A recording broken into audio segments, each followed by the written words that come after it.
बरसों तक वन में घूम घूम बाधा विघ्नों को, चुम चुम से धूप घाम पानी पत्थर।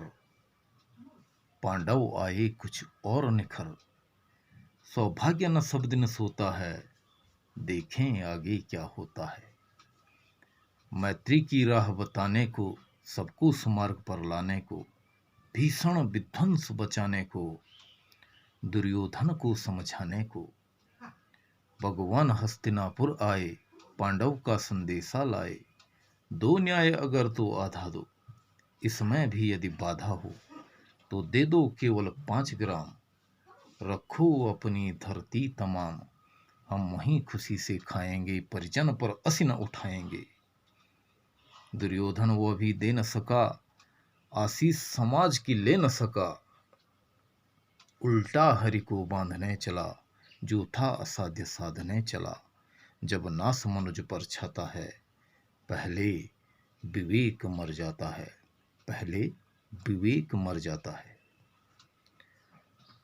तो दोस्तों, मैं प्रदीप असवाल आप सब लोगों का अपने YouTube चैनल चारधाम मानव सेवा संस्थान में हार्दिक स्वागत और अभिनंदन करता हूं। सबसे पहले मैं अपना परिचय दे दूं। मैं प्रदीप असवाल बेसिकली उत्तराखंड के केदारनाथ धाम से बिलोंग करता हूं और मूल रूप से यहाँ पे एक छोटा सा कस्बा है गुप्त काशी, जहाँ पर भगवान भोलेनाथ ने गुप्तवास लिया था। जब पांडव अपने गोत्र हत्या के पाप से बचने के लिए भगवान शंकर की ढूंढ में आए थे, तो यहीं पर जहाँ पर मैं रहता हूँ गुप्त काशी में, भगवान भोलेनाथ ने गुप्तवास ले लिया था। तो दोस्तों, पिछले दिनों YouTube में मैंने वीडियो देखा था रिया माभिव का, जो उसने यहाँ से नेगेटिव रिपोर्ट भेजी है। उससे दिल पर काफी ठेस पहुंची है। रिया माभी जैसी पाश्चात्य संस्कृति प्रेमी, इन जैसी लड़कियों का, इन जैसी सोच वाली औलादों का हमारे हिंदू धर्म में कोई स्थान नहीं है। उसने केदारनाथ जैसे पवित्र धाम को जो बदनाम करने की कोशिश की है, भगवान भोलेनाथ का कहर एक दिन उस पर ऐसा बरसेगा कि उसकी 7 पुश्तें याद करेंगी। रिया माभी को मैं प्रदीप असवाल एक संदेश देना चाहता हूं। नेगेटिव रिपोर्ट भेजी थी ना यहाँ से, पहले चुपता गई थी, कह रही थी बड़े खूबसूरत नज़ारे हैं, बहुत अच्छा लग रहा है, समुद्र तल से इतनी हाइट है, स्वर्ग है, ये देखो इतनी दूर जाना है हमने, इतनी चढ़ाई है, बहुत थक गई हूं, पैर कांप रहे हैं।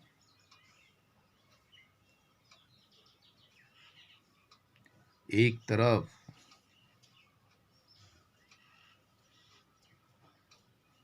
प्राकृतिक सौंदर्य का नजारा ले रही है और भगवान भोले शंकर से आशीर्वाद लेने के लिए जा रही है, और दूसरी तरफ कह रही है होटल खराब है, बहुत भीड़ है, पैसा ज्यादा पड़ रहा है।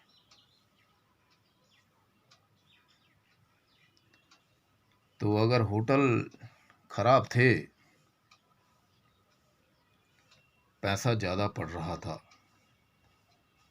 व्यवस्थाएं नहीं थी तुझ जैसी महारानी विक्टोरिया के लिए,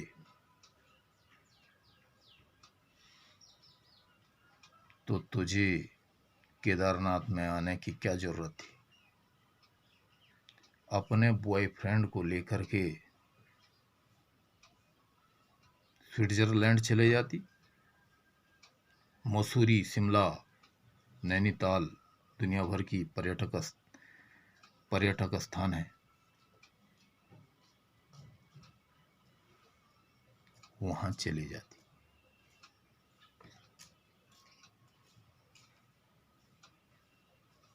केदारनाथ में आने की क्या जरूरत थी?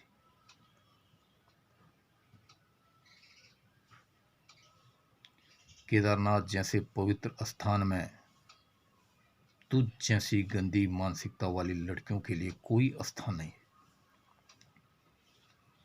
तुम जैसे लोगों के कारण ही हमारा हिंदू धर्म बदनाम होता जा रहा है। केदारनाथ में एक गिलास दूध का मिलना भी बहुत बड़ी बात है। एक बिस्कुट जिसकी कीमत 5 रुपये होती है, तो केदारनाथ में ले जाते इतना खच्चरों में इतना धुलान हो जाता है कि उसकी कीमत डबल हो जाती है, 10 रुपये।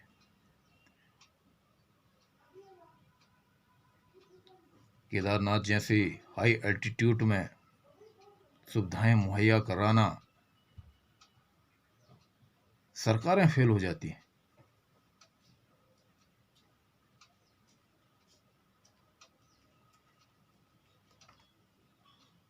तो तुझ जैसी अय्यास लड़कियों के लिए केदारनाथ जैसी पवित्र धाम, केदारनाथ जैसा पवित्र स्थान जहां आने की कोई आवश्यकता नहीं है। यहाँ पे जो भी आता है कुछ न कुछ देकर के जाता है, श्रद्धा से आता है, आशीर्वाद लेकर के जाता है। जो गरीब तीर्थ यात्री हैं उनकी सेवा करता है। और तुझे चाहिए सुविधाएं, होटल अच्छे नहीं हैं तो मुझे तुझ जैसी लड़की से इतना ही कहना है कि तुझे केदारनाथ जैसे पवित्रता में आने की जरूरत नहीं है। आप जैसी लड़कियों के लिए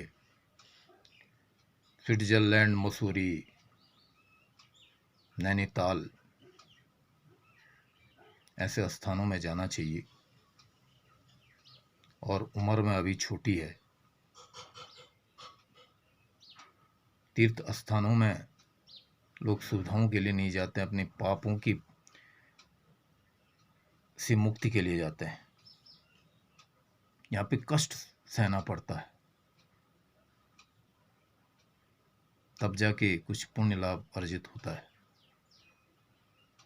तो बेटी, थोड़ा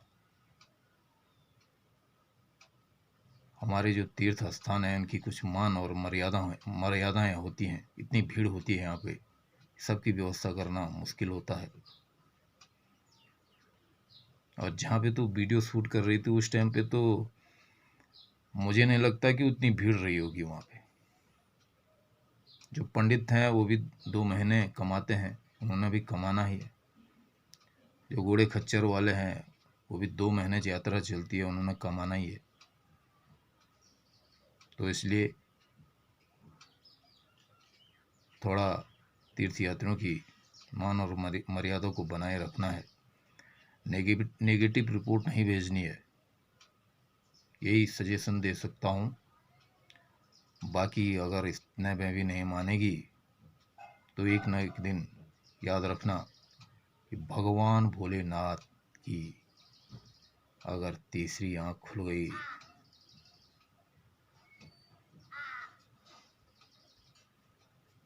तो तुझे जिंदगी में बहुत पछताना पड़ेगा। धन्यवाद।